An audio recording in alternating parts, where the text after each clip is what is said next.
Okay, చూడమ్మా last క్లాస్లో మనం ఎలక్ట్రిక్ ఛార్జెస్ అండ్ పొటెన్షియల్స్ అనే చాప్టర్ గురించి చెప్పాం. ఆ తర్వాత మొదలుపెట్టే చాప్టర్ ఏంటంటే డయాలక్ట్రిక్స్ అమ్మ. యూనిట్ 1లో సెకండ్ చాప్టర్ వచ్చి డయాలక్ట్రిక్స్, తెలుగులో రోధకాలు అంటారు అమ్మా. ఓకే, డయాలక్ట్రిక్ అన్నట్లయితే ఏం చెప్పొచ్చు? ఏ మెటీరియల్లో అయితే లేదంటే ఏ మాలిక్యూల్లో అయితే ఫ్రీ ఎలక్ట్రాన్స్ ఉండవు, అంటే స్వేచ్ఛ ఎలక్ట్రాన్ లేకుండా న్యూక్లియస్తో టైట్గా బౌండ్ అయి ఉంటాయి, వాటిని డయాలక్ట్రిక్స్ అంటారు ఏమో. అర్థమైందా? కొన్ని మాలిక్యూల్స్లో ఫ్రీ ఎలక్ట్రాన్స్ ఉండవు, స్వేచ్ఛ ఎలక్ట్రాన్లు అనేవి ఉండవు, అవి న్యూక్లియస్తో టైట్గా బౌండ్ అయినట్లయితే వాటిని డయాలక్ట్రిక్స్గా మనం చెప్పడం జరుగుతుంది. నెక్స్ట్ వచ్చి డయాలక్ట్రిక్ ఇన్ అటామిక్ వ్యూ.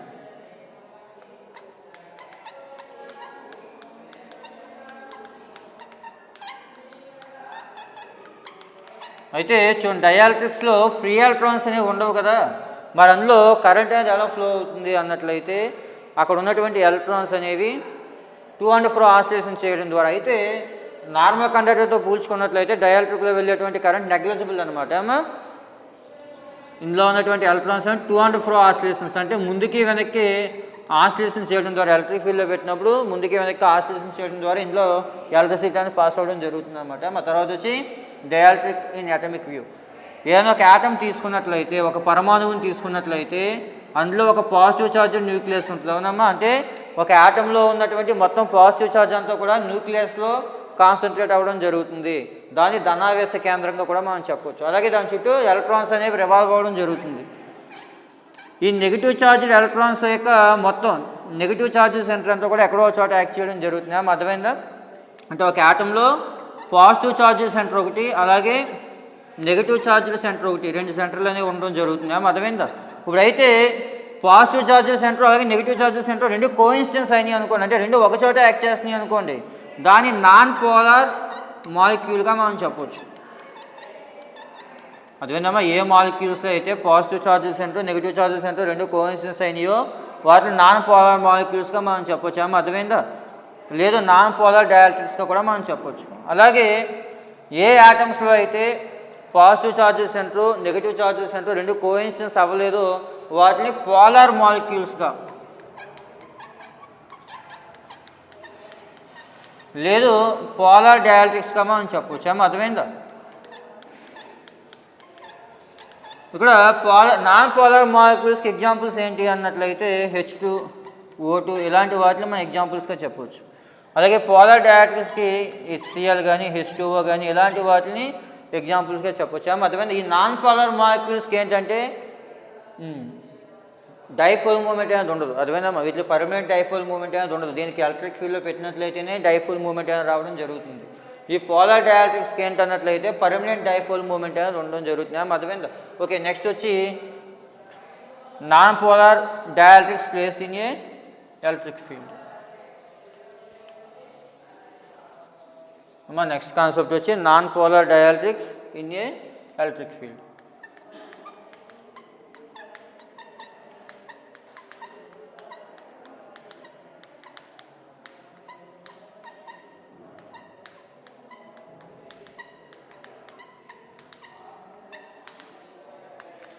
ఒక నాన్ పోలార్ డయాలక్ట్రిక్ని తీసుకుని ఒక ఎలక్ట్రిక్ ఫీల్డ్లో పెట్టినట్లు, నాన్ పోలార్ డయాలక్ట్రిక్ అన్నట్లయితే చూడమ్మా, అందులో ఛార్జ్ అనేది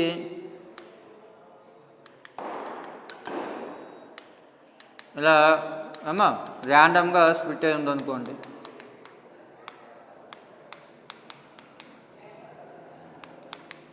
ఇప్పుడు దీన్ని ఒక ఎక్స్టర్నల్ ఎలక్ట్రిక్ ఫీల్డ్లో పెట్టినట్లయితే, ఈ ఎలక్ట్రిక్ డైపోల్ని ఒక ఎక్స్టర్నల్ ఎలక్ట్రిక్ ఫీల్డ్లో పెట్టినట్లయితే ఏమవుతుంది చూడండి. లేదు ఇటువైపు నెగిటివ్ ఛార్జ్ కండక్టర్ తీసుకోండి, ఇటువైపు పాజిటివ్ ఛార్జ్ కండక్టర్ తీసుకుని ఈ రెండింటికి మధ్యలో డయాలక్ట్రిక్ పెట్టినారు అనుకోండి, అవి డయాలక్ట్రిక్లో ఏమవుతుందట, ఈ డయాలక్ట్రిక్లో ఉన్నటువంటి ఛార్జెస్లో నెగిటివ్ ఛార్జ్ అంతా కూడా ఈ పాజిటివ్ ప్లేట్ వైపుకి, అలాగే పాజిటివ్ ఛార్జ్ ఈ నెగిటివ్ ప్లేట్ వైపుకి ఇండ్యూస్ అవ్వడం జరుగుతుంది. అర్థమైందా? అంటే డయాలక్ట్రిక్లో ఉన్నటువంటి ఛార్జెస్లో పాజిటివ్ ఛార్జ్ అని నెగిటివ్ ప్లేట్ వైపు ఇండ్యూస్ అవుతుంది, అలాగే నెగిటివ్ ఛార్జ్ పాజిటివ్ ప్లేట్ వైపు ఇండ్యూస్ అవ్వడం జరుగుతుంది. ఆ మిగిలిన ఛార్జెస్ అనేవి మధ్యలో ఉండడం జరుగుతుంది. అర్థమైందా? ఓకే, ఎప్పుడైతే ఇలా ఛార్జెస్ ఇండ్యూస్ అయినాయో దీని లోపల కూడా కొంత ఎలక్ట్రిక్ ఫీల్డ్ అనేది ప్రొడ్యూస్ అవుతుంది. మనం అప్లై చేసినటువంటి ఎలక్ట్రిక్ ఫీల్డ్ E0 అనుకున్నట్లయితే ఆ E0కి ఎగైనెస్ట్గా ఇందులో E' అనే ఒక ఎలక్ట్రిక్ ఫీల్డ్ అనేది ఎగ్జిస్ట్ అవ్వడం జరుగుతుంది. రిజల్టెంట్ ఎలక్ట్రిక్ ఫీల్డ్ E అనుకున్నట్లయితే ఈ ఈజ్ ఈక్వల్ టు ఏం రాసుకోవచ్చమ్మా ఈ నాట్ మైనస్ ఈ డాష్గా రాసుకోవచ్చామా అర్థమైందా. అంటే ఒక డయాలక్ట్రిక్ నాన్ పోలార్ డయాలక్ట్రిక్ని తీసుకుని ఎలక్ట్రిక్ ఫీల్డ్లో పెట్టినట్లయితే అందులో ఉన్నటువంటి ఛార్జెస్ అనేవి ఇండ్యూస్ అవ్వడం జరుగుతుంది. అందులో ఉన్నటువంటి పాజిటివ్ ఛార్జ్ అంతా కూడా నెగిటివ్ ఛార్జ్ ప్లేట్ వైపుకి, ఇక్కడ నెగిటివ్ ఛార్జ్ అంతా పాజిటివ్ ఛార్జ్ ప్లేట్ వైపుకి ఇండ్యూస్ అవ్వడం జరుగుతుంది. అప్పుడు ఇది కూడా ఒక డయాలక్ట్రిక్ అప్పుడు వచ్చే electric field intensity is equal to E not minus ఈ డాష్గా మనం చెప్పొచ్చు. ఇది ఒక డైపోల్గా యాక్ట్ చేస్తుంది. అదేవిధంగా ఒక నాన్ పోలార్ డయాలక్ట్రిక్ని ఎలక్ట్రిక్ ఫీల్డ్లో పెట్టినట్లయితే దానికి కూడా పోల్స్ అనేవి ఎగ్జిస్ట్ అయ్యి ఒక డైపోల్గా యాక్ట్ చేయడం జరుగుతుంది. తర్వాత పోలార్ డయాలక్ట్రిక్ ఇన్ ఎలక్ట్రిక్ ఫీల్డ్. మనకి పోలార్ డయాలక్ట్రిక్ అన్నట్లయితే ఏ మెటీరియల్స్లో అయితే పాజిటివ్ ఛార్జెస్ ఎంతో నెగిటివ్ ఛార్జెస్ ఎంతో రెండు కోఇన్సిడెన్స్ అవ్వు వాటిని పోలార్ డయాలక్ట్రిక్స్ అంటాం.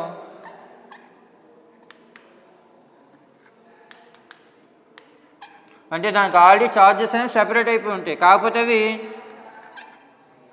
టెంపరేచర్ వల్ల కానీ టెంపరేచర్ వల్ల అవి ర్యాండమ్గా అరేంజ్ అయి ఉంటాయి. ఈ ర్యాండమ్గా అరేంజ్ అయినటువంటి వాటిని మనం ఎక్స్టర్నల్ ఎలక్ట్రిక్ ఫీల్డ్లో పెట్టామనుకోండి అవి ఒక ఆర్డర్నెస్లోకి రావడం జరుగుతుంది. అర్థమైందా. ఈ పోలార్ డయాలక్ట్రిక్స్ని ఒక ఎలక్ట్రిక్ ఫీల్డ్లో పెట్టామనుకోండి ఇవన్నీ ఒకే డైరెక్షన్లోకి రావడం జరుగుతుంది. అర్థమైందా. ఎలక్ట్రిక్ ఫీల్డ్ డైరెక్షన్లోకి అలైన్ అవ్వడం జరుగుతుంది. అర్థమైందా. అలాగే లేదు టెంపరేచర్ తగ్గించినా సరే ఇవి ఒక ఆర్డర్నెస్లోకి రావడం జరుగుతుంది. అర్థమైందా. ఇక్కడ టెంపరేచర్ ఇంక్రీజ్ అయ్యే కొద్దీ ఈ డయాలక్ట్రిక్స్లో ఉన్నటువంటి ఆర్డర్నెస్ అనేది తగ్గడం జరుగుతుంది. లేదు దీని ఒక ఎలక్ట్రిక్ ఫీల్డ్లో పెట్టినా లేదా టెంపరేచర్ తగ్గించినా ఈ డయాలక్ట్రిక్స్ అనేటువంటి ఒక ఆర్డర్నెస్లో రావడం జరుగుతుంది. ఈ యొక్క డైపోల్ మూమెంట్ అంటే పీపీ ప్లస్ పిఐ. ఇక్కడ పీపీ అంటే పర్మనెంట్ డైపోల్ మూమెంట్ అని అర్థమైందమ్మా. పీపీ అంటే పర్మనెంట్ డైపోల్ మూమెంట్ అని, పి అంటే ఇండ్యూస్డ్. దీని ఒక ఎలక్ట్రిక్ ఫీల్డ్లో పెట్టినప్పుడు ఇందులో ఇండ్యూస్ అయినటువంటి డైపోల్ మూమెంట్. అర్థమైందా. రిజల్టెంట్ డైపోల్ మూమెంట్ ఎంత అవుతుందమ్మా పీపీ ప్లస్ పిఐ అవుతుంది. ఓకే.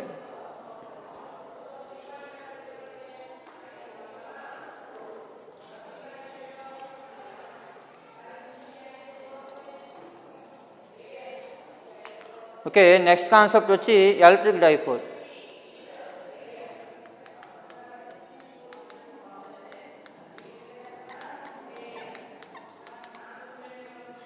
ఎలక్ట్రిక్ డైపోల్ అన్నట్లయితే consider two charges plus Q and minus Q separated some distance 2a is called electric dipole. అర్థమైందా. రెండు సమానమైనటువంటి వ్యతిరేకమైనటువంటి ఆవేశాలను కొంత దూరంలో వేరు చేసినట్లయితే దాన్ని ఎలక్ట్రిక్ డైపోల్గా మనం చెప్పవచ్చు. విద్యుత్ ధ్రువం అంటాం. దీని సెంటర్ ఓ అనుకున్నట్లయితే ఈ ఓ నుంచి పాజిటివ్ ఛార్జ్కి స్మాల్ ఏ డిస్టెన్స్ అలాగే నెగిటివ్ ఛార్జ్కి స్మాల్ ఏ డిస్టెన్స్ అనేది ఉండడం జరుగుతుంది. అర్థమైందా. ఇప్పుడు డైపోల్ మూమెంట్ డైపోల్ భ్రామకం పి ఈజ్ ఈక్వల్ టు ఏం రాయొచ్చు అంటే charge into distance between them. P is equal to Q into టీఏగా రాసుకోవచ్చు. దాని డైపోల్ మూమెంట్ అంటే అర్థమైందా. ఎలక్ట్రిక్ డైపోల్ అంటే అర్థమైందా. Two equal and opposite charges separate some distance అంటే రెండు సమానమైనటువంటి వ్యతిరేకమైనటువంటి ఆవేశాలని కొంత దూరంలో వేరు చేసినట్లయితే దాన్ని విద్యుత్ దుధ్రువంగా మనం చెప్పడం జరుగుతుంది. P is equal to Q into T దాని డైపోల్ మూమెంట్ అవుతుంది. అర్థమైందా. ఓకే నెక్స్ట్ టార్క్ యాక్టింగ్ కానీ ఎలక్ట్రిక్ డైపోల్. నెక్స్ట్ కాన్సెప్ట్ వచ్చి టార్క్ యాక్టింగ్ కానీ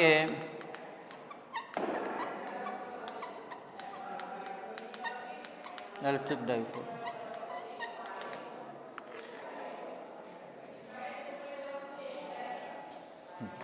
ఒక ఎలక్ట్రిక్ డైపోల్ని ఎలక్ట్రిక్ ఫీల్డ్లో పెట్టండి.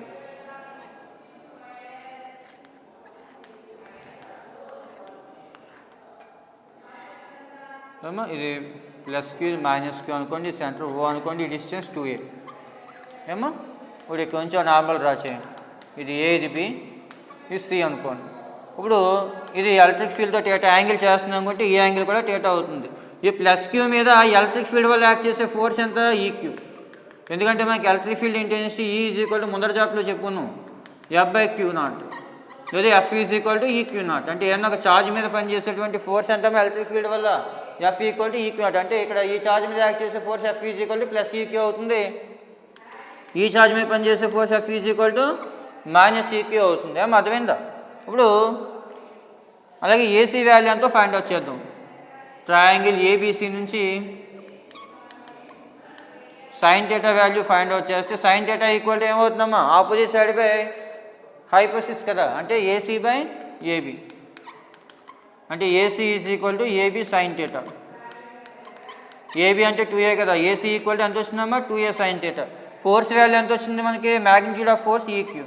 ఎందుకు అర్థమంటే tau is equal to force into perpendicular distance కదమ్మా.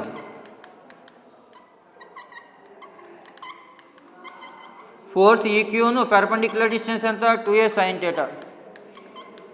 అంటే ఈ into 2aq sine theta. 2aq అంటే డైపోల్ మూమెంట్ పీ కదమ్మా, ఈపీ సైన్ థీటా. దీన్నే పిఈ సైన్ థీటాగా రాసుకోవచ్చు. అది పీ క్రాస్ ఈ అవుతుంది అనమాట వెక్టర్ ఫామ్లో రాసినట్లయితే. టవ్ ఈజ్ ఈక్వల్ టు అర్థమైందా. ఇది ఒక ఎలక్ట్రిక్ డైఫోన్ మీద యాక్ట్ చేస్తే టార్క్ అవుతుంది. అర్థమైందా. ఒక ఎలక్ట్రిక్ డైఫోన్ తీసుకెళ్ళి ఒక ఎలక్ట్రిక్ ఫీల్డ్లో అంటే విద్యుత్ క్షేత్రంలో పెట్టినట్లయితే అది ఎలక్ట్రిక్ ఫీల్డ్తో థీటా యాంగిల్ చేస్తుంది అనుకున్నట్లయితే పాజిటివ్ ఛార్జ్ మీద యాక్ట్ చేసే ఫోర్స్ అంటే ఎలక్ట్రిక్ ఫీల్డ్ వల్ల ఈక్యూ, నెగిటివ్ ఛార్జ్ మీద యాక్ట్ చేసే ఫోర్స్ అంటే మైనస్ ఈక్యూ. ఇక్కడ రెండు ఫోర్సెస్ ఈక్వల్ అండ్ ఆపోజిట్ కాబట్టి కంపల్సరీ టార్క్ యాక్ట్ చేస్తుంది. Tau equal to force into perpendicular distance. ఈ రెండు ఫోర్స్ల మధ్య perpendicular distance AC, force EQ. ఆ పెర్పెండిక్యులర్ డిస్టెన్స్ ఫైండ్ అవుట్ చేయడం కోసం ట్రయాంగిల్ ఏబీసీని సైన్ థీటా కట్టాం. సైన్ థీటా ఈక్వల్ టు ఏంటమ్మా ఏసీ బై ఏబీ. దాని ఏసీ ఈజ్ ఈక్వల్ టు ఏం రాయొచ్చు, ఏబీ సైన్ థీటా. ఏబీ అంటే 2a కదా, 2a సైన్ థీటా. ఇప్పుడు tau equal to force into perpendicular distance రెండు మల్టిప్లై చేసినట్లయితే పిఈ సైన్ థీటా వస్తుంది. దాని వెక్టర్ ఫామ్లో రాసినట్లయితే పీ క్రాస్ ఈగా కూడా మనం రాసుకోవచ్చు. ఓకే, తర్వాత potential energy stored in a electric dipole అమ్మా.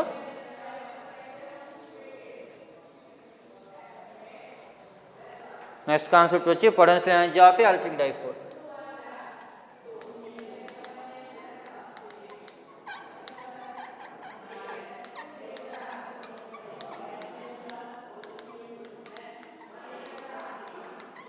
ఇక్కడ చూడండి, ఇప్పుడే చెప్పుకున్నాం ఒక ఎలక్ట్రిక్ డైపోల్ని ఎలక్ట్రిక్ ఫీల్డ్లో పెట్టినప్పుడు స్టార్టింగ్లో ఎలక్ట్రిక్ ఫీల్డ్తో థీటా 1 యాంగిల్ చేస్తుంది అనుకోండి. అర్థమైందా. ఒక ఎలక్ట్రిక్ డైపోల్ని ఎలక్ట్రిక్ ఫీల్డ్లో పెట్టినప్పుడు స్టార్టింగ్లో థీటా 1 యాంగిల్ చేస్తా అది థీటా 2 యాంగిల్కి రొటేట్ అయింది అనుకోండి. అర్థమైందా. ఇక్కడ దీని మీద టార్క్ యాక్ట్ చేస్తుందని చెప్పుకున్నాం ఇప్పుడే. ఈ టార్క్ ఎప్పుడైతే యాక్ట్ చేసిందో ఆ ఎలక్ట్రిక్ డైపోల్ కొద్దిగా రొటేట్ అవ్వడం జరుగుతుంది. ఎంత యాంగిల్ రొటేట్ అయింది, థీటా 1 నుంచి థీటా 2 యాంగిల్కి రొటేట్ అయింది. అంటే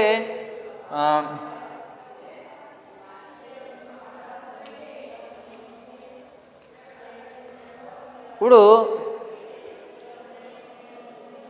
ఈ dielectric and d theta angle rotate అవ్వడం చేసిన work W is equal to tau into D theta రాసుకోవచ్చా.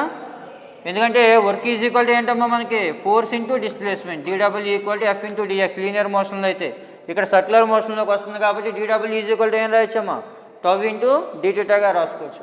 అప్పుడు total work done W is equal to integral W is equal to integral tau into D theta within the limits theta 1 to theta 2. కానీ tau అంటే ఏమొచ్చింది మనకి PE sine theta. అది రాయండి, integral theta 1 to theta 2 PE sine theta d theta. అది PE constant బయట తీసేయండి. PE integral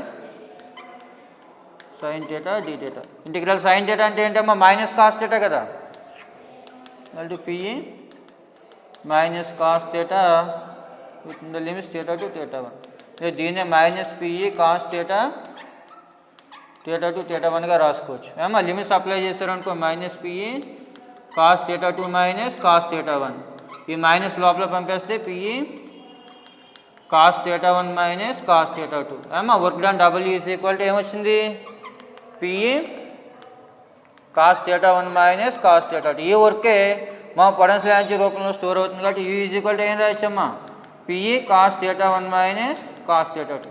ఒకవేళ సపోజ్ థీటా 1 ఈక్వల్ టు 90 అయింది అనుకోండి, థీటా 2 ఈక్వల్ టు థీటా అనుకోండి. అర్థమైందా. అంటే ఇనిషియల్గా ఫీల్డ్తో 90 డిగ్రీస్ యాంగిల్ చేస్తుంది అనుకోండి. అప్పుడు కాస్ పై బై 2 ఎంతమ్మా కాస్ 90 0 కదా. అంటే అప్పుడు యూ ఈజ్ ఈక్వల్ టు ఏమవుతుంది మైనస్ పిఈ కాస్ థీటా 2 అంటే థీటా అనుకున్నాం కాబట్టి యూ ఈజ్ ఈక్వల్ టు ఏమవుతుందమ్మా మైనస్ పిఈ కాస్ థీటా. లేదా U is equal to minus P bar the T bar అవుతుంది. అది ఒక ఎలక్ట్రిక్ డైపోల్లో స్టోర్ అయ్యే పొటెన్షియల్ ఎనర్జీ అవుతుంది. అర్థమైందా. ఇక్కడ ఒక ఎలక్ట్రిక్ డైపోల్ అనేది ఎలక్ట్రిక్ ఫీల్డ్తో థీటా యాంగిల్ చేస్తుంది అనుకోండి. అది theta 1 angles theta 2 angle rotate అవ్వడానికి వర్క్ చేస్తుంది. ఆ వర్కే పొటెన్షియల్ ఎనర్జీ రూపంలో స్టోర్ అవుతుంది అనమాట. అర్థమైందా. ఓకే, తర్వాత పోలరైజేషన్ చార్జ్ డెన్సిటీ.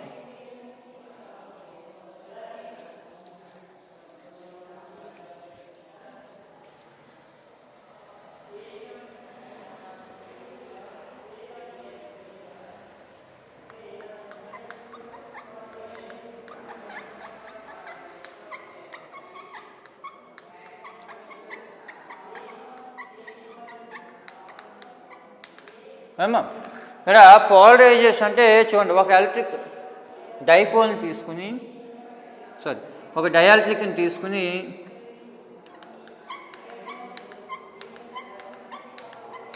దాని ఒక ఎలక్ట్రిక్ ఫీల్డ్లో పెట్టారనుకోండి,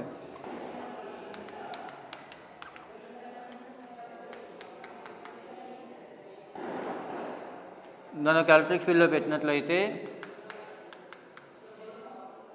ఇటువైపు నెగిటివ్ ప్లేట్ తీసుకోండి, ఇటువైపు పాజిటివ్ తీసుకోండి అమ్మా. ఇందులోనే నెగిటివ్ ఛార్జ్లో ఎక్కువ భాగం పాజిటివ్ ఛార్జ్ ప్లేట్ వైపుకి.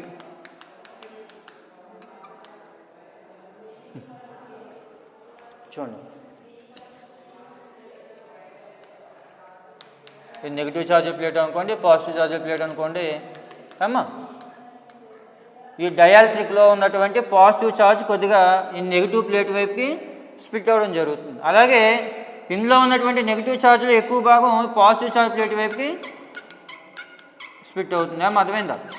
చూడండి, ఒక డైఎలక్ట్రిక్ని తీసుకువెళ్ళి ఒక ఎలక్ట్రిక్ ఫీల్డ్లో పెట్టినప్పుడు అందులో ఉన్నటువంటి పాజిటివ్ ఛార్జ్ అనేది నెగిటివ్ ప్లేట్ వైపుకి స్ప్లిట్ అవుతుంది, మూవ్ అవుతుంది. అలాగే ఇక్కడ నెగిటివ్ ఛార్జ్ పాజిటివ్ ప్లేట్ వైపు మూవ్ అవ్వడం జరుగుతుంది. ఇక్కడ ఎప్పుడైతే ఛార్జెస్ అనేవి స్ప్రెడ్ అనేది ఒక డైపోల్గా యాక్ట్ చేస్తుంది. ఇది ఒక డైపోల్గా యాక్ట్ చేస్తుంది. డైపోల్ మూమెంట్ ఫర్ యూనిట్ వాల్యూమ్ని పోలరైజేషన్గా మనం చెప్పడం జరుగుతుంది. పోలరైజేషన్ వెక్టర్ P = ఏంటమ్మా? Dipole moment per unit volume. అదేంటమ్మా, మనకి డైపోల్ P = ఏంటమ్మా? డైపోల్ మూమెంట్ ఫర్ యూనిట్ వాల్యూమ్ని డైపోల్ వెక్టర్ Pగా, పోలరైజేషన్ వెక్టర్ Pగా చెప్పడం జరుగుతుంది. అర్థమైంది? అక్కడ చూడండి, డైపోల్ మూమెంట్ Pని పోలరైజేషన్ వెక్టర్ రెండింటిని కూడా Pతో డినోట్ చేస్తాం, కంప్యూటర్ పడకండి అమ్మా. ఇక్కడ పోలరైజేషన్ వెక్టర్ని అలాగే డైపోల్ మూమెంట్ రెండింటిని కూడా Pతో డినోట్ చేస్తారు. ఇక్కడ చూడండి, డైపోల్ మూమెంట్ అంటే ఏం చెప్తున్నామమ్మా? డైపోల్ మూమెంట్ అంటే 2A × Q గా చెప్తున్నాం. పోలరైజేషన్ P వెక్టర్ అంటే ఏం చెప్తున్నామమ్మా? Polarization P = dipole moment per unit volume. దీనికోసం ఏం చేస్తామంటే ఒక డైఎలక్ట్రిక్ స్లాబ్ తీసుకోండి. ఒక డైఎలక్ట్రిక్ స్లాబ్ తీసుకుని దీన్ని ఒక ఎలక్ట్రిక్ ఫీల్డ్లో పెట్టండి. ఈ సర్ఫేస్ ABCD అనుకోండి, ఈ సర్ఫేస్ EFGH అనుకోండి. దీని ఒక ఎలక్ట్రిక్ ఫీల్డ్లో పెట్టినట్లయితే ఇక్కడ పాజిటివ్ ఛార్జ్ ఇండ్యూస్ అయింది అనుకోండి, ఇక్కడ నెగిటివ్ ఛార్జ్ ఇండ్యూస్ అయింది అనుకోండి. అర్థమైందా? ఇప్పుడు చూడండి, ఈ రెండింటి మధ్య ఉన్న ఈ రెండు సర్ఫేస్ల మధ్య ఉన్న లెంత్ L అనుకున్నట్లయితే ఇప్పుడే చెప్పుకున్నాం, dipole moment vector P, polarization vector P = ఏం చెప్పామమ్మా? Dipole moment by volume. ఇక డైపోల్ మూమెంట్ అంటే ఏంటి? ఛార్జ్ ఇంటూ లెంతే కదా. ఛార్జ్ ఇంటూ లెంత్ ఎంతమ్మా? L. యాక్చువల్గా అయితే P = 2AQ. ఇక 2A బదులు ఏముంది? L ఉంది కదమ్మా. అందువల్ల Q × L బై వాల్యూమ్ అంటే ఏం రాసుకోవచ్చు? క్రాస్ సెక్షన్ ఏరియా ఇంటూ లెంతే కదా. ఈ రెండు క్యాన్సిల్ అయిపోతే Q'/A. ఇక్కడ ఛార్జ్ Q' కదా. Q'/A అంటే ఛార్జ్ డెన్సిటీ సిగ్మా కదమ్మా. అంటే డైపోల్ మూమెంట్ పోలరైజేషన్ వెక్టర్ అనేటువంటిది ఛార్జ్ డెన్సిటీకి ఈక్వల్ అవుతుంది. అర్థమైంది? ఇక్కడ చూడండి, పోలరైజేషన్ వెక్టర్ అన్నట్లయితే dipole moment per unit volume. ఒక డైఎలక్ట్రిక్ మెటీరియల్ని తీసుకుని ఎలక్ట్రిక్ ఫీల్డ్లో పెట్టినట్లయితే అక్కడ ఛార్జ్ అనేది విడిపోవడం జరుగుతుంది. పాజిటివ్ ఛార్జ్ అనేది నెగిటివ్ ఛార్జ్ ప్లేట్ వైపుకి, negative charge positive charge plate వైపుకి విడిపోతుంది. అందువల్ల అదొక డైపోల్ అవుతుంది. అందువల్ల దాని డైపోల్ మూమెంట్ వస్తుంది. డైపోల్ మూమెంట్ ఫర్ యూనిట్ వాల్యూమ్ని మనం పోలరైజేషన్ వెక్టర్గా మనం చెప్పడం జరుగుతుంది. దానికోసం ఒక డైఎలక్ట్రిక్ స్లాబ్ తీసుకుని ఎలక్ట్రిక్ ఫీల్డ్లో పెట్టాం. ఎలక్ట్రిక్ ఫీల్డ్లో పెట్టినప్పుడు ఒక ప్లేట్ పాజిటివ్ ఛార్జ్కి ఇండ్యూస్ అయింది, ఒక ప్లేట్ నెగిటివ్ ఛార్జ్కి ఇండ్యూస్ అయింది. ఈ రెండింటి మధ్య వచ్చేటువంటి పోలరైజేషన్ వెక్టర్ P = ఏం రాయొచ్చు? Dipole moment by volume. Dipole moment అంటే ఏంటి? Charge into distance. ఛార్జ్ ఎంత? ఇక్కడ Q మ్యాగ్నిట్యూడ్. డిస్టెన్స్ ఎంత ఉంది? L ఉంది. L బై వాల్యూమ్ అంటే క్రాస్ సెక్షన్ ఏరియా ఇంటూ లెంతే కదా. ఈ ఏరియా A అనుకోండి, ఈ క్రాస్ సెక్షన్ ఏరియా A అనుకోండి. ఇక్కడ A × L వాల్యూమ్ అవుతుంది. రెండు క్యాన్సిల్ అయిపోతే Q'/A. ఛార్జ్ బై ఏరియా అంటే ఛార్జ్ డెన్సిటీ కదమ్మా, సిగ్మా అవుతుంది. అంటే పోలరైజేషన్ వెక్టర్ అనేది ఆ మీడియంలో ఉన్నటువంటి ఛార్జ్ డెన్సిటీకి ఈక్వల్ అవుతుంది. P = సిగ్మా అవుతుంది. దాని పోలరైజేషన్ వెక్టర్గా మనం చెప్పడం జరుగుతుంది.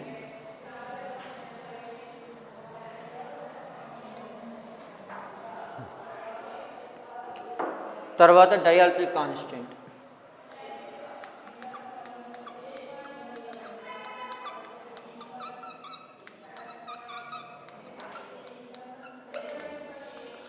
ఇక్కడ డైఎలక్ట్రిక్ కాన్స్టెంట్ కే అన్నట్లయితే చూడండి, 2 కెపాసిటర్ ప్లేట్లు తీసుకోండి.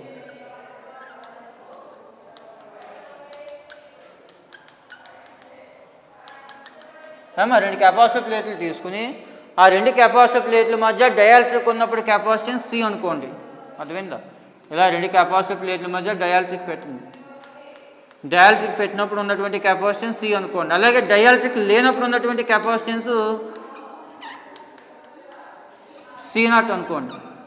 అదే నెంబర్ 2 కెపాసిటర్ ప్లేట్ల మధ్య ఒక డైఎలక్ట్రిక్ మెటీరియల్ పెట్టినట్లయితే కెపాసిటర్ నుంచి ఆల్రెడీ మీకు ఇంటర్మీడియట్లో వచ్చింది. ఛార్జ్ని స్టోర్ చేసుకోవడానికి యూజ్ చేసే డివైస్ని కెపాసిటర్ అంటే దానికి ఇలా 2 ప్లేట్లనే ఉంటే కొన్ని డిస్టెన్స్లో సెపరేట్ చేసి ఉంటుందని మీరు ఆల్రెడీ నేర్చుకున్నారు. ఇప్పుడు ఆ 2 కెపాసిటర్ ప్లేట్ల మధ్య డైఎలక్ట్రిక్ పెట్టినప్పుడు ఉన్న కెపాసిటెన్స్ సి అనుకోండి. డైఎలక్ట్రిక్ లేనప్పుడు ఉన్న కెపాసిటెన్స్ C0 అనుకున్నట్లయితే ఆ రెంట్లకి రేషియో కట్టినట్లయితే దాన్ని డైఎలక్ట్రిక్ కాన్స్టెంట్గా రోధక స్థిరాంకంగా మనం చెప్పడం జరుగుతుంది. K = ఏంటమ్మా C/C0.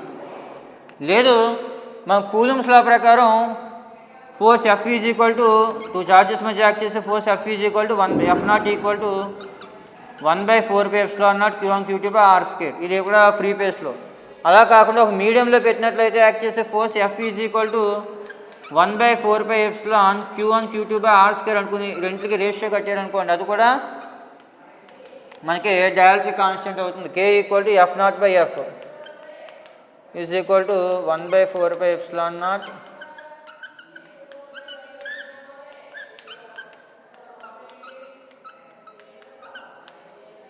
క్యాన్సిల్ అయింది. క్యాన్సిల్ చేస్తే ఏమవుతుందమ్మా? K = F0/F = ε/ε0. అంటే డైఎలక్ట్రిక్ కాన్స్టెంట్ అన్నట్లయితే 2 ఛార్జెస్ని ప్రీ పేస్లో పెట్టినప్పుడు ఉన్న ఫోర్స్కి అదే ఛార్జెస్ ఒక మీడియంలో ఉన్నప్పుడు ఉన్నటువంటి ఫోర్స్కి రేషియో కట్టినా కూడా ఆ డైఎలక్ట్రిక్ కాన్స్టెంట్ అవుతుంది. అలాగే లేదు మీడియం యొక్క ఫెర్మిబిలిటీకి ఫ్రీ పేస్ యొక్క ఫెర్మిబిలిటీకి ఫెర్మిటివిటీకి రేషియో కట్టినట్లయితే దాన్ని కూడా డైఎలక్ట్రిక్ కాన్స్టెంట్గా చెప్పడం జరుగుతుంది. అదేవిధంగా ఇక్కడ ఎప్సిలాన్ అనేది మీడియం యొక్క ఫెర్మిటివిటీ, ఎప్సిలాన్ నాట్ అనేది ఫ్రీ పేస్ యొక్క ఫెర్మిటివిటీ. ఆ రెంట్లకి రేషియో కడితే అది కూడా ఏమవుతుందమ్మా? ఫోర్స్ కాన్స్టెంట్ అవుతుంది. అలాగే డైఎలక్ట్రిక్ కాన్స్టెంట్ K = ఇంకేం చెప్పొచ్చు అంటే E0/E. అంటే ఒక మీడియంలో ఉన్నటువంటి electric field intensity E, free space యొక్క ఎలక్ట్రిక్ ఫీల్డ్ ఇంటెన్సిటీ E0 అనుకుంటే అర్థమైందా? లేదు డైఎలక్ట్రిక్ ఉన్నప్పుడు electric field intensity E, dielectric లేనప్పుడు ఎలక్ట్రిక్ ఫీల్డ్ ఇంటెన్సిటీ E0 అనుకుంటే రెంట్లకి రేషియో కట్టినా కూడా అది డైఎలక్ట్రిక్ కాన్స్టెంట్ అవుతుంది. అర్థమైందా? అంటే డైఎలక్ట్రిక్ కాన్స్టెంట్ K అంటే మనకి 4 రకాల డెఫినేషన్లు వస్తున్నాయి. K = C/C0, E0/E, F0/F, ε/ε. ఇందులో మనకి ఏ డెఫినేషన్ కావాలో తీసుకోవచ్చు. అర్థమైందా?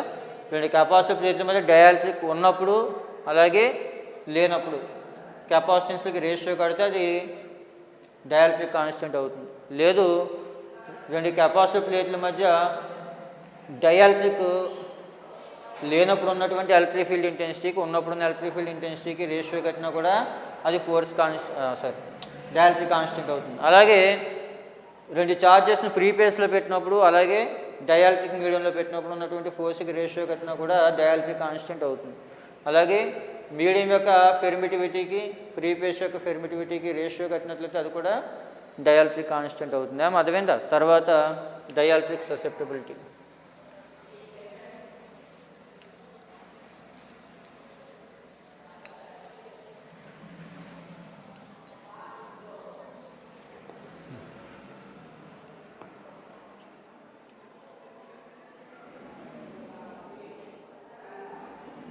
తర్వాత చూడండి గాస్ లైన్ డైఎలక్ట్రిక్స్ చూద్దాం.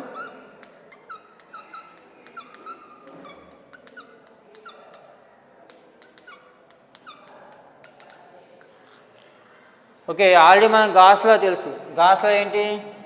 Flux π = surface integral E⁻.ds = Q/ε0. ఇలా 2 కెపాసిటర్ ప్లేట్లు తీసుకోండి.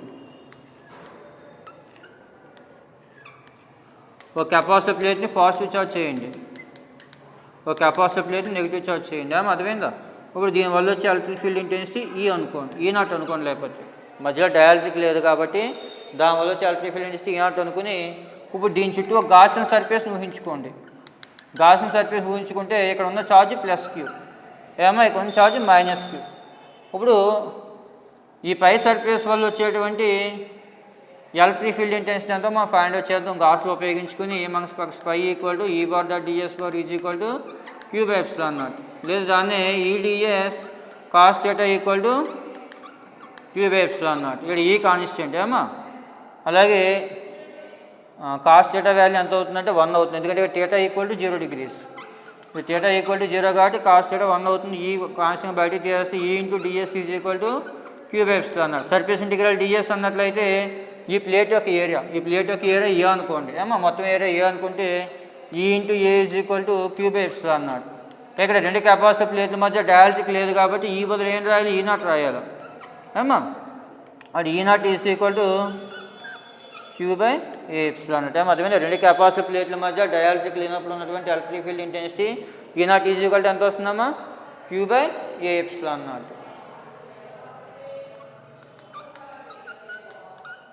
ఓకే, ఇప్పుడు ఆ రెండు కెపాసిటర్ ప్లేట్ల మధ్య డయాలక్ట్రిక్ పెడదాం. రెండు కెపాసిటర్ ప్లేట్ల మధ్య ఒక డయాలక్ట్రిక్ పెట్టి అప్పుడు వచ్చే ఎలక్ట్రిక్ ఫీల్డ్ ఇంటెన్సిటీ ఈ అనుకోండి. ఇలా ఒక డయాలక్ట్రిక్ మెటీరియల్ పెట్టింది. డయాలక్ట్రిక్ మెటీరియల్ పెట్టినప్పుడు ఆ డయాలక్ట్రిక్లో ఉన్నటువంటి ఛార్జ్లో పాజిటివ్ ఛార్జు ఈ నెగిటివ్ ప్లేట్ వైపు ఇండ్యూస్ అవుతుంది, ఇందులో ఉన్న నెగిటివ్ ఛార్జు పాజిటివ్ ప్లేట్ వైపు ఇండ్యూస్ అవుతుంది. ఇప్పుడు ఇక్కడ వచ్చేటువంటి ఛార్జ్ మైనస్ క్యూ డాష్ అనుకోండి, అర్థమైందా. ఇక్కడ వచ్చే నెగిటివ్ ఛార్జ్ కాబట్టి మైనస్ క్యూ డాష్ అనుకుంటే ఇప్పుడు గాసియన్ సర్ఫేస్లో వచ్చేటువంటి మొత్తం ఛార్జ్ ఎంత అవుతుందమ్మా, క్యూ మైనస్ క్యూ డాష్ అవుతుంది. ఇప్పుడు గాస్లో తీసుకున్నట్లయితే integral E dot ds is equal to Q minus Q dash by epsilon అవుతుంది. లేదు A into surface integral ds is equal to E into surface integral ds అంటే A కదా, Q minus Q dash by epsilon naught. లేదు E is equal to Q minus Q dash by epsilon naught, A epsilon naught అంటే E is equal to Q by A epsilon naught minus Q dash by A epsilon naught. కానీ మనకి ఏం తెలుసమ్మా, dielectric constant K is equal to E naught by E కదా, దాని ఈ is equal to ఏం రాయొచ్చమ్మా, ఈ నాట్ బై కే రాసుకోవచ్చు. కానీ ఈ నాట్ వాల్యూ ఎంత మనకి Q by A epsilon naught కదా, Q by A epsilon naught by K అవుతుంది. అంటే ఏమవుతుంది, Q by A epsilon naught K. అంటే అప్పుడు ఈ వాల్యూ రాసుకున్నట్లయితే Q by A epsilon naught K is equal to Q by A epsilon naught minus Q dash by A epsilon naught అవుతుంది అన్నమాట. అర్థమైందా. అది ఇది డయాలక్ట్రిక్ సంబంధించినటువంటి గాస్లో అవుతుంది అమ్మా. ఓకే, తర్వాత వచ్చి డయాలక్ట్రిక్ ససెప్టిబిలిటీ. ఈ ఈక్వేషన్ గుర్తుపెట్టుకోండి, తర్వాత కాన్సెప్ట్ మనకు అవసరం అవుతుంది. ఇది Q by A epsilon naught K is equal to Q by A epsilon naught minus Q dash by A epsilon naught అనేది.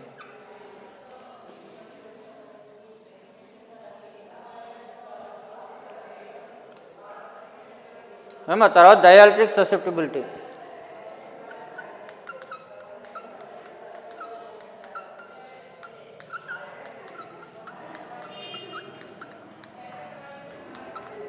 దీన్ని కైతో డినోట్ చేస్తారు. ఇక్కడ మనకి డయాలక్ట్రిక్ పోలరైజేషన్ వెక్టర్ పి అనేటువంటిది ఎలక్ట్రిక్ ఫీల్డ్ ఇంటెన్సిటీ డైరెక్ట్లీ ప్రపోర్షనల్గా ఉంటుంది. P directly proportional to E. ఇప్పుడు ఈ polarisation vector directly proportional to అనుకున్న ప్రపోర్షన్ చేస్తే కాన్స్టెంట్ పెట్టాలి, కై పెట్టుకున్నట్లయితే పి ఈక్వల్ టు కై లేదా కై ఈక్వల్ టు పి బై. అంటే డయాలక్ట్రిక్ ససెప్టిబిలిటీ అన్నట్లయితే ఏం చెప్పొచ్చమ్మా, అక్కడ ఉన్నటువంటి పోలరైజేషన్ వెక్టర్కి ఎలక్ట్రిక్ ఫీల్డ్ ఇంటెన్సిటీకి రెండింటికి రేషియో కడితే దాన్నే ఎలక్ట్రిక్ ససెప్టిబిలిటీగా మనం చెప్పవచ్చు ఏమా. తర్వాత వచ్చి relation between three vectors DEP.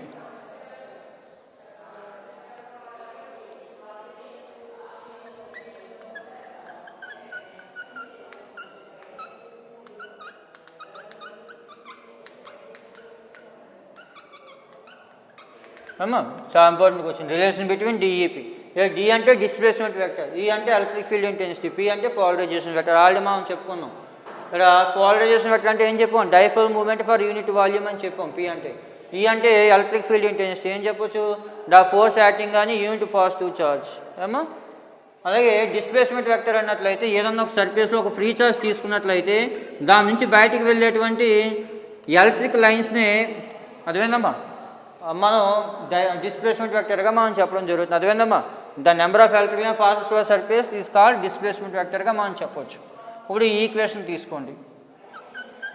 Q by A epsilon naught K is equal to దాని Q by A epsilon naught is equal to ఏం రాయొచ్చమ్మా? Q by A epsilon naught K దీని ఇటువైపు తీసుకొచ్చేస్తే plus Q dash by A epsilon naught ఇటువైపు పంపేయండి. Q by A is equal to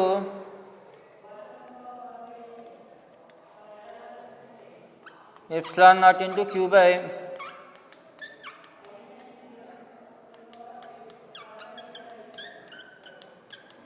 ఈ రెండు cancel అయిపోతే Q by A is equal to epsilon naught Q A epsilon naught K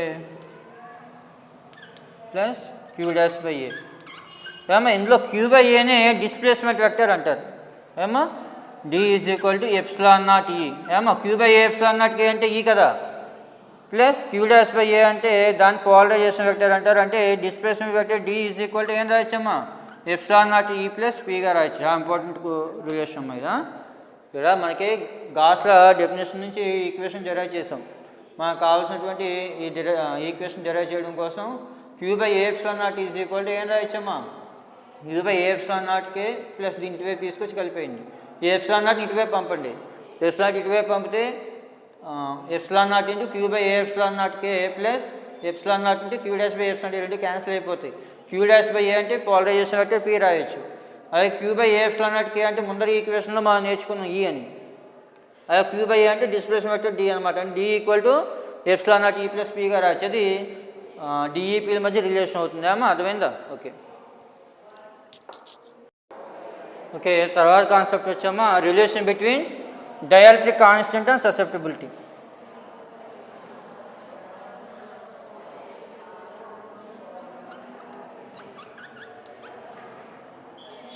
దానికోసం ఈ equation తీసుకోండి. D equal to epsilon naught E plus P. Next concept వచ్చి relation between dielectric constant K and susceptibility. దానికోసం D equal to epsilon naught E plus P తీసుకొని dielectric constant అంటే displacement vector అంటే మనకు తెలుసు ఏంటి ఎప్సిలాన్ E అని. Epsilon Eని డిస్ప్లేస్మెంట్ వెక్టర్గా మనం చెప్పవచ్చు. అలాగే P is equal to Chi అని మనం ముందు నేర్చుకున్నాం. ఆ రెండు వాల్యూ ఇక్కడ రాశారనుకోండి epsilon E is equal to epsilon naught E plus Chi.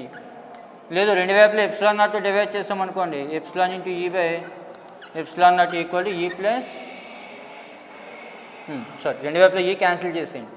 రెండు వైపులో E క్యాన్సిల్ చేస్తే epsilon is equal to epsilon naught plus Chi. లేదు దీన్నే epsilon by epsilon naught is equal to 1 plus Chi by epsilon నాట్గా రాసుకోవచ్చు కదా. Already మన dielectric constant definition ప్రకారం ఎప్సిలాన్ బై ఎప్సిలాన్ నాట్ అంటే ఏంటి K కదా. K equal to 1 plus Chi by epsilon naught. K equal to 1 plus Chi by epsilon. దీన్ని dielectric కాన్స్టెంట్కి అలాగే ససెప్టిబిలిటీకి మధ్య ఉన్నటువంటి రిలేషన్గా మనం చెప్పవచ్చు. అర్థమైందా?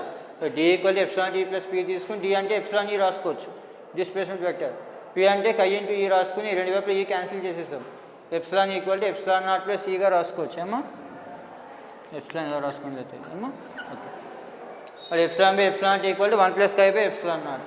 ఎప్సిలాన్ బై ఎప్సిలాన్ నాట్ అంటే డైఎలక్ట్రిక్ కాన్స్టెంట్ K కదా. K equal to 1 plus Chi by epsilon naught అవుతుంది. ఓకే తర్వాత బౌండరీ కండిషన్స్ ఆఫ్ డైఎలక్ట్రిక్ సరిహద్దు నియమాలు.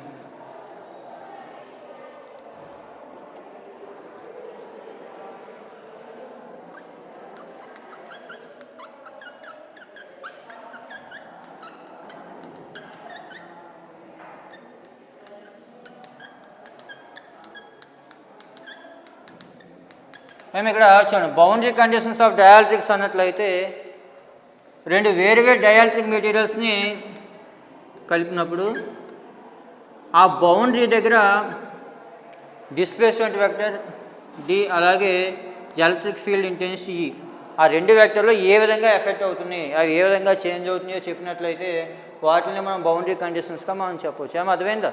ఇప్పుడు చూడండి ఈ కిందన్న డైఎలక్ట్రిక్ ఫెర్మిటివిటీ ఎప్సిలాన్ 1 అనుకోండి. దీని ఫెర్మిటివిటీ ఎప్సిలాన్ 2 అనుకోండి. ఇప్పుడు దీని ఏరియా వెక్టర్ డిఎస్ అనుకోండి. దీని ఏరియా వెక్టర్ డిఎస్ అనుకుని ఒక స్మాల్ సిలిండర్ని ఊహించుకోండి. ఇలా స్మాల్ హెచ్ హైట్లో ఒక చిన్న సిలిండర్ ఊహించుకోండి. దీని ఏరియా వెక్టర్ డిఎస్1. ఈ డైరెక్షన్లో ఉంది. దీని ఏరియా వెక్టర్ డిఎస్2 ఇలా ఉందనుకోండి. ఇక్కడ డిస్ప్లేస్మెంట్ వెక్టర్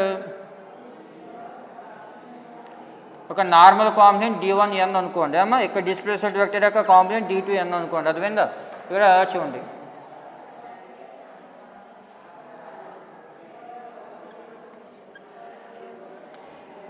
ఇలా రెండు డయాలక్ట్రిక్ మీడియంలు తీసుకోండి అమ్మా. ఈ పైన ఉన్న డయాలక్ట్రిక్ యొక్క పెర్మిటివిటీ ε1, కింద ఉన్న మీడియం యొక్క పెర్మిటివిటీ ε2 అనుకోండి. ఇది దీనికి గీసిన నార్మల్ అనుకోండి అమ్మా. ఇది n1, ఇది n2 అనుకోండి. ఇప్పుడు దీంతో డిస్ప్లేస్మెంట్ వెక్టర్ అనేది θ యాంగిల్ చేస్తే వెళ్తుంది అనుకోండి అమ్మా. ఇది d1, ఇది d2.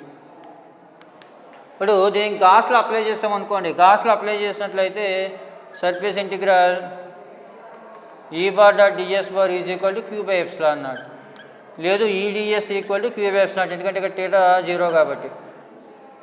లేదు దీన్ని E into epsilon naught into DS is equal to క్యూగా రాసుకోవచ్చు. ఈ ఎప్సిలాన్ అంటే డి కదా, D into DS is equal to క్యూగా రాసుకోవచ్చు ఏమా. డీని బయటకు తీసేసినట్లయితే D into surface integral ds is equal to క్యూగా తీసుకోవచ్చు. ఓకే చూడమ్మా, integral D ds is equal to Q కదా. దీన్ని ఇప్పుడు మొత్తం సర్ఫేస్కి అప్లై చేస్తాం అనుకోండి. మొత్తం సర్ఫేస్కి అప్లై చేసినట్లయితే integral d1n minus d2n ds is equal to Q అవుతుంది. లేదు d1n minus d2n is equal to Q by డిఎస్గా రాసుకోవచ్చు. ఇక్కడ క్యూ బై డిఎస్ అంటే ఛార్జ్ బై ఏరియా అంటే ఛార్జ్ డెన్సిటీ కదమ్మా. d1n minus d2n equal to sigma రాసుకోవచ్చు. ఇక్కడ మైనస్ ఎందుకు వచ్చిందంటే ఇక డిస్ప్లేస్మెంట్ వెక్టర్కి ఏరియా వెక్టర్ అంటే రెండు ఒకదానికొకటి ఆపోజిట్గా ఉన్న ఉద్దేశంతో మైనస్ పెట్టాం ఏమా. d1n minus d2n is equal to సిగ్మాగా రాసుకోవచ్చు. ఇక్కడ సిగ్మా ఛార్జ్ డెన్సిటీ అంటాం. ఒకవేళ ఈ బౌండరీ దగ్గర ఉన్నటువంటి ఛార్జ్ డెన్సిటీ 0 అయింది అనుకోండి, అంటే d1n minus d2n equal to 0 అయితే ఆ d1n is equal to d2n అంటే దాని అర్థం డిస్ప్లేస్మెంట్ వెక్టర్ యొక్క నార్మల్ కాంపోనెంట్ అనేది కంటిన్యూస్గా వెళ్తుంది ఇక్కడ. అర్థమైంది? ఈ బౌండరీ దగ్గర ఫ్రీ సర్ఫేసెస్ లేనట్లయితే డిస్ప్లేస్మెంట్ వెక్టర్ అనేది కంటిన్యూస్గా వెళ్తుంది. ఇక్కడ d1n అనేది నార్మల్ కాంపోనెంట్ అనమాట. ఈ డిస్ప్లేస్మెంట్ వెక్టర్ నార్మల్తో θ యాంగిల్ చేస్తుంది కదమ్మా. దాని 2 కాంపోనెంట్లకి విడగొడితే ఒకటి నార్మల్ కాంపోనెంట్ వస్తుంది, ఒకటి హార్జెంటల్ కాంపోనెంట్ వస్తుంది. అందులో d1n అనేది నార్మల్ కాంపోనెంట్ అనమాట ఏమా. ఓకే, తర్వాత ఎలక్ట్రిక్ ఫీల్డ్ ఏ విధంగా ఎఫెక్ట్ అవుతుందో చూద్దాం. దీనికోసం ఏం చేస్తారంటే PQRS ఒక రెక్టాంగిల్ సర్ఫేస్ తీసుకోండి. ఇలా PQRS ఒక రెక్టాంగిల్ సర్ఫేస్ తీసుకుని ఏమో ఇది నార్మల్ అనుకోండి. నార్మల్ అనుకుంటే దీంట్లో ఎలక్ట్రిక్ ఫీల్డ్ వెక్టర్ θ1 యాంగిల్ చేస్తుంది E1, ఇక్కడ ఈ బౌండరీతో θ2 యాంగిల్ చేస్తుంది అనుకోండి. దీని లెంత్ DL అనుకోండి ఏమా. ఓకే చూడండి, ఇది ఒక క్లోజ్డ్ సర్ఫేస్ కాబట్టి క్లోజ్డ్ సర్ఫేస్ మీద ఉన్నటువంటి మొత్తం పొటెన్షియల్ ఎంత అవుతుందమ్మా? 0 అవుతుంది. లేదు ఛార్జ్ని మూవ్ చేయడానికి చేసిన వరకు 0 అవుతుంది కాబట్టి surface integral E bar dot dl bar equal to 0. లేదు దీన్ని E1 sin θ1 ఇంటూ dl minus E2 sin θ2 dl is equal to 0గా తీసుకోవచ్చు ఏమో. అర్థమైందా? ఇక్కడ E1 కాంపోనెంట్లోకి విడగొట్టినట్లయితే E1 sin θ1, E2 sin θ2 vertical కాంపోనెంట్లు అవుతాయి అనమాట. లేదు దీని నుంచి E1 sin θ1 is equal to E2 sin θ2 అంటే E1 tangential is equal to E2 టాంజెన్షియల్గా మనం తీసుకోవచ్చాము. అంటే ఎలక్ట్రిక్ ఫీల్డ్ యొక్క టాంజెన్షియల్ కాంపోనెంట్లు అనేవి రెండు సర్ఫేస్లోనూ కూడా కంటిన్యూస్గా వెళ్ళడం జరుగుతుంది ఏమో. అర్థమైంది? అంటే డిస్ప్లేస్మెంట్ వెక్టర్ అయినా సరే ఎలక్ట్రిక్ ఫీల్డ్ వెక్టర్ అయినా సరే కంటిన్యూస్గా వెళ్తుంది. డిస్ప్లేస్మెంట్ వెక్టర్ అయితే నార్మల్ కాంపోనెంట్ కంటిన్యూస్గా వెళ్తుంది, ఎలక్ట్రిక్ ఫీల్డ్ అయితే టాంజెన్షియల్ కాంపోనెంట్లు అనేవి కంటిన్యూస్గా వెళ్ళడం జరుగుతుంది ఏమో. అర్థమైందా? ఓకే.